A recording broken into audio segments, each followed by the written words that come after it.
भारत के 75 वर्ष गणतंत्र के आज पूरा हो रहा है और 76वां गणतंत्र दिवस हम आज मना रहे हैं। इस अवसर पर आप सबों को बहुत बहुत शुभकामनाएं। लेकिन जिस झंडा पोस्ट के नीचे हम खड़े हैं वहां आज 95 वर्ष हो गया झंडा फहराते थे। ये 1930 ईस्वी में पहली बार 26 जनवरी को यहाँ झंडा फहराया गया था और उसके बाद प्रत्येक वर्ष 26 जनवरी को ही स्वतंत्रता दिवस मनाया जाता था। यहाँ उस समय से लगातार यहाँ हम लोग झंडा फहरा रहे हैं।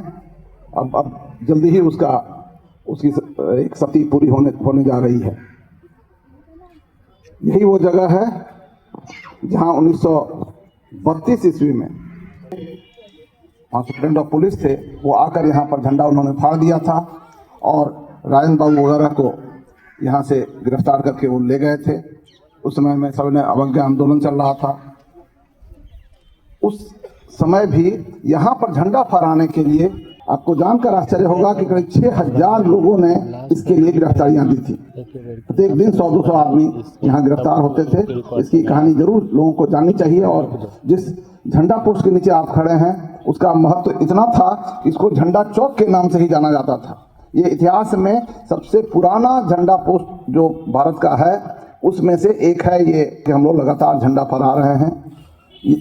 इस यहीं पर से हम लोगों ने 42 का मूवमेंट भी देखा और जितनी भी आंदोलन भारतीय स्वतंत्रता संग्राम की जितनी भी घटनाएं हुई हैं सब में इस क्षेत्र ने, इस जगह ने, बिहार विद्यापीठ ने एक बड़ी भूमिका निभाई है। आज जब मैं खड़ा हूं तो हमारे सामने में राजेंद्र स्मृति संग्रहालय है। उस महापुरुष की याद में है जिन्होंने गणतंत्र के प्रथम राष्ट्रपति के रूप में उन्होंने शपथ ली थी। आज ही के दिन शपथ ली थी 1950 ईस्वी में। और वही आदमी थे जिन्होंने संविधान सभा की भी अध्यक्षता की थी और संविधान का भी निर्माण उन्होंने ही किया और उन्होंने संविधान को सुपुर्द किया देश को 26 नवंबर 1949 को। और उसके 2 महीने के बाद उन्होंने शपथ ली थी प्रथम इसके रूप में, राष्ट्रपति के रूप में। आज हम लोग उन सभी लोगों को, सभी महापुरुष को, विशेषकर गांधी जी, हम बिहार विद्यापीठ में हैं, मौलाना मजहरूल हक, राजन बाबू को तो मैंने कहा, बाबू ब्रिजकिशोर बाबू और जितने भी लोग थे उस समय के, नेहरू जी, सरदार पटेल, सभी लोगों को हम लोग नमन करते हैं। और चूंकि संविधान की बात हो रही है तो बाबा भीमराव अंबेडकर, उनकी बहुत बड़ी भूमिका थी संविधान निर्माण में। तो ये सभी लोग और साथ साथ उन लोगों को भी जो भारतीय स्वतंत्रता संग्राम में शहीद हो गए। आपको पता नहीं, एक बात बता दूं, इस दिन 1942 ईस्वी में, जिस दिन लगता है शायद वो 8 अगस्त की रात थी, जबकि वहाँ पर उन्होंने गांधी जी ने बम्बई में एक पार्क से ये घोषणा की थी, भारत छोड़ो का और करो मरो का नारा दिया था उन्होंने।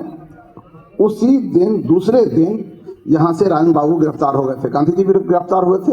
राजन बाबू 9 तारीख को गिरफ्तार हुए और 10 तारीख को बिहार विद्यापीठ को सीज कर लिया गया। इसके सारे संपत्तियां सीज कर ली गई। बिहार विद्यापीठ का जो विश्वविद्यालय था वो बार बार ध्वस्त किया गया है।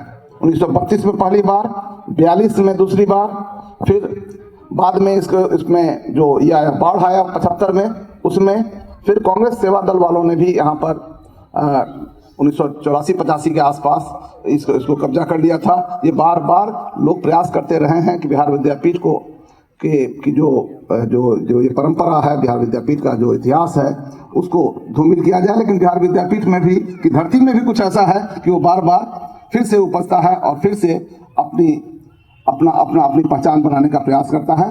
हम लोग फिर से एक विश्व कॉलेज हम लोग का बन गया है, जिसके सभी आप शिक्षु हैं। आप सबों को मैं बधाई देता हूँ कि आपको हमेशा ये याद रखने की जरूरत है कि संविधान निर्माता जो थे वो हमारे साथ रहते थे और जितने लोग हैं, मैं समझता हूँ सभी की भूमिका हम लोग अलग अलग देखते हैं, सभी लोग सभी ने बहुत संजीदगी से इस धरती को सींचा है। आज अगर हम लोग भारत के भविष्य को देखें तो हम लोग को आज ये समय है कि हम लोग भविष्य की ओर भी थोड़ा सा नज़र डालें।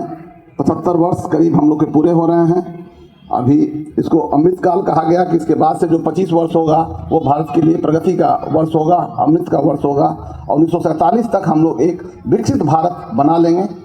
विकसित भारत बनाने में हमारी क्या भूमिका होगी, हमारी संस्था की क्या भूमिका होगी, हमारे छात्रों की क्या भूमिका होगी, मैं समझता हूँ यही वो समय होगा जबकि यहाँ के छात्र सभी देश में विदेश में सभी जगह पर भारत का परचम लहराने के लिए तैयार होंगे। तो आपको शायद यह आपके लिए बहुत सुखद बात है कि आप एक ऐसे पीरियड में आप जीविका में जाइएगा या समाज में के बीच जाइएगा जबकि भारत का एक बेस बन चुका है। इस संविधान ने एक बेस बनाया है भारत में और भारत एक मुकाम तक पहुंच गया है।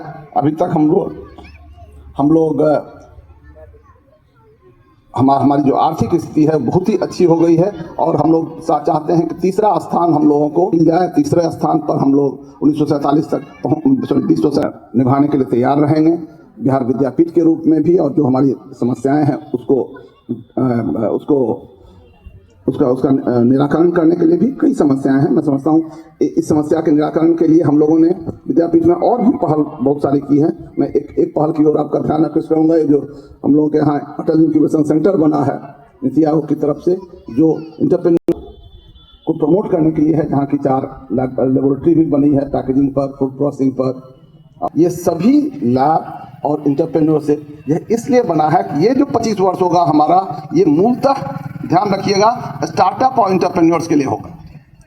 अब नौकरियों का जमाना खत्म हो रहा है, अब नौकरी देने वालों का जमाना आ रहा है और भारत को इस बात के लिए तैयार करना है और तैयार करने में हमारी बहुत बड़ी भूमिका है। तो हमारे सभी लोगों को इस माइंडसेट से अब हम लोगों को काम करने। मैं अमेरिका जाता हूँ या दूसरे कंट्री में जाता हूँ, लोग सरकारी नौकरियों की तो बात ही नहीं करते हैं। नॉर्मली लोग सपना यही देखते हैं कि हमारा एक इंटरप्राइज होगा, हम कोई एक समस्या का निदान ढूंढेंगे। तो आप सभी ये अटल इंक्यूबेशन सेंटर उसी संदर्भ में पहल है। हमारा यूनिवर्सिटी होगा वह भी उसी संदर्भ में एक पहल होगा। जहाँ जयप्रकाश नारायण ने जब यहाँ पर एक पहल की थी तो उस समय सोचा था कि हम लोग एक ऐसी यूनिवर्सिटी बनाएंगे जहाँ पर बच्चे डिग्रियों के लिए नहीं जाएंगे, तो वो स्वरोजगार के लिए जाएंगे या दूसरों को रोजगार देने के लिए जाएंगे। यही वो स्टार्टअप और उद्यमी समाज बनाने का सपना उन्होंने जो देखा था, आपको ये पूरा करना है। मैं आप सबों को बहुत बहुत शुभकामनाएं देता हूं और आशा करता हूं कि जो हमारे महापुरुषों का, जो हमारे यहाँ बिहार विद्यापीठ के संस्थापक थे या जो देश के संस्थापक बने, ये देखिएगा यहाँ के संस्थापक ही देश के का जो नीति निर्धारण हुआ उनमें उनकी प्रमुख भूमिका थी। उन लोगों का जो सपना था उसको पूरा करने में हम लोग सभी अपने आप को डेडिकेट करें, यही आज का संदेश है। आप सबों को पुनः बहुत बहुत शुभकामनाएं।